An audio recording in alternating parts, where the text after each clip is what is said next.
À 50 km de Saulieu, une restauration intrigante se prépare à l'abbaye de Fontenay. Dans l'église, l'état très dégradé d'un tombeau mystérieux interpelle 2 spécialistes. Il y a des cassures un peu partout. Visiblement, oui, c'est quand même en piteux état, tout ça. Là, on a des gisants. C'est une tombe représentant les 2 défunts, le mari et la femme, inhumés là, probablement au XIVe siècle. On a essayé de comprendre l'objet. On voit bien qu'il est très fragmenté, un peu illisible. Et on va essayer de lui rendre une unité, qu'il soit perceptible presque d'un seul regard. Et pourquoi pas lui rendre une certaine beauté. Chargé de restaurer ces gisants, Emmanuel Desroches a demandé à Brigitte Collat de l'aider à lever le voile sur l'identité de ces 2 personnages. Cette spécialiste des enquêtes historiques s'appuie sur les blasons pour résoudre ce mystère. Je sais qui est ce personnage grâce à son bouclier, grâce à son écu, qui présente 5 merlettes.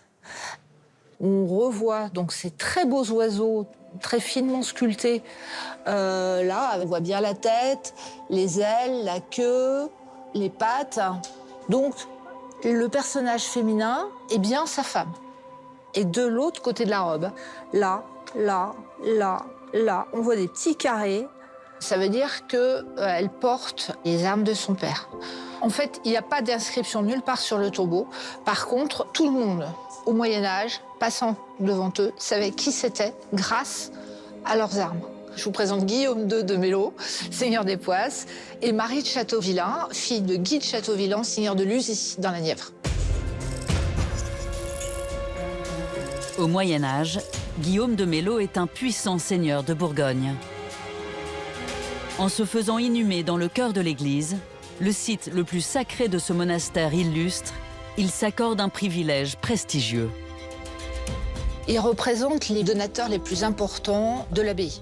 C'est-à-dire que moyennant finance, on se fait inhumer à l'intérieur. C'est un échange de services. Je suis inhumé chez vous et vous, vous priez pour le salut de mon âme toute votre vie. Le tombeau est un des seuls éléments décorés de l'église. L'une des rares abbatiales cisterciennes parvenues inchangées jusqu'à nos jours. Selon la volonté des moines du XIIe siècle, elle est très simple et dépouillée. Ce qui est particulièrement original ici, je pense, c'est la lumière. Ces baies apportent une lumière absolument exceptionnelle à un vaisseau qui est quand même assez long.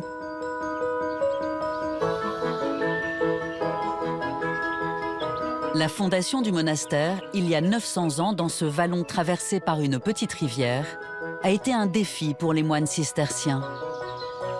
Pour drainer ces terres humides, ils réalisent des travaux titanesques.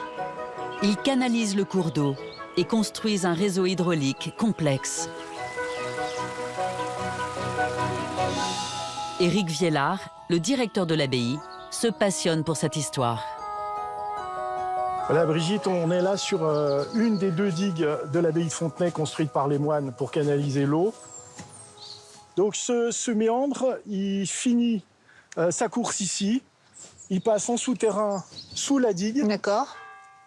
Il distribue la fontaine Saint-Michel et puis va traverser toute l'abbaye jusqu'à la porterie. Donc ce canal, il est là pour apporter ce que les moines ont besoin au quotidien, c'est-à-dire de l'eau pour leurs ablutions, de l'eau pour les cuisines, voilà. Les moines sont des gens qui mangent énormément de poissons, donc il faut pouvoir installer potentiellement des viviers et des pêcheries de façon à récupérer du poisson au minimum pendant la semaine sainte où on ne mange absolument aucune viande. Ce réseau hydraulique alimente une forge aussi grande que l'église. L'eau fait tourner une roue qui actionne une des inventions des cisterciens, un marteau-pilon. Les cisterciens sont aussi des ingénieurs avant le terme. Ce marteau va se mouvoir à peu près 100 coups par minute avec une masse de 80 kg. À chaque fois que cette masse se met en route, c'est comme si 6 forgerons travaillaient. Donc vous imaginez un peu le nombre de barres de fer, d'outils qu'ils vont pouvoir créer, sachant qu'il n'y avait pas une seule roue à haute, mais peut-être 3.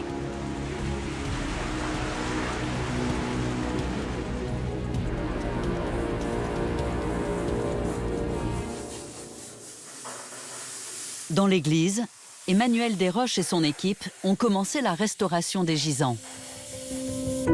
Ok, là on va le mettre sous tension. Alors, attention, ça pivote.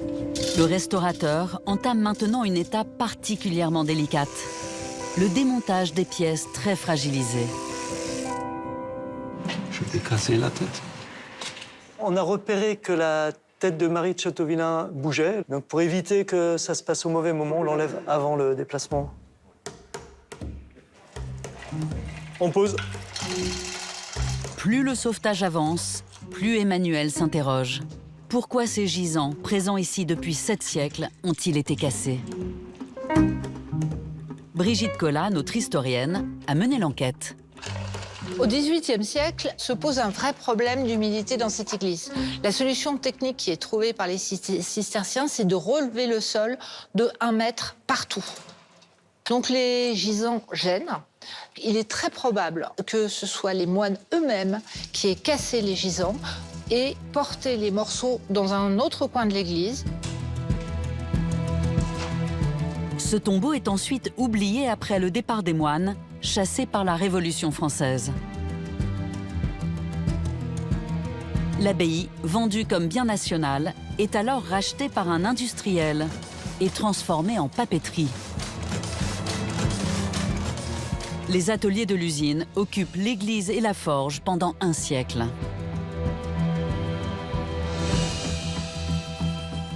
Au cours de mes recherches, j'ai découvert que le propriétaire de l'abbaye de Fontenay en 1840 redécouvre les fragments des gisants qui se trouvaient donc dans l'église. Il décide de les ramener dans le cloître. Les gisants vont rester ici jusqu'en 1906-7. À partir du moment où le sol de l'église est revenu à son origine, les nouveaux propriétaires de Fontenay réinstallent les gisants à leur place initiale.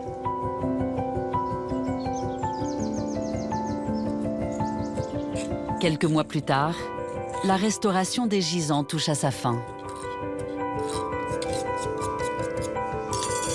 À force de patience, Emmanuel Desroches a réussi à redonner forme aux 2 sculptures.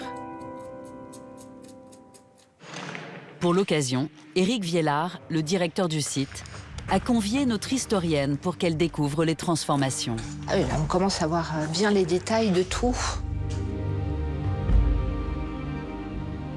On retrouve des traits quand même sur la bouche, le coin des yeux. On retrouve aussi sur la ceinture qui était complètement inexistante, ainsi que le manche de l'épée. Le pli du drapé, avec toutes les circonvolutions qu'on trouve ici. Le fait de l'avoir restitué permet de rendre toutes ces lettres de noblesse au monument. C'est une meilleure lecture des vestiges. Là, on peut expliquer comment le sculpteur a travaillé, qu'est-ce que les morts, en se faisant représenter, veulent transmettre aux vivants. Tout ça, ça redonne de la visibilité à ces gisants.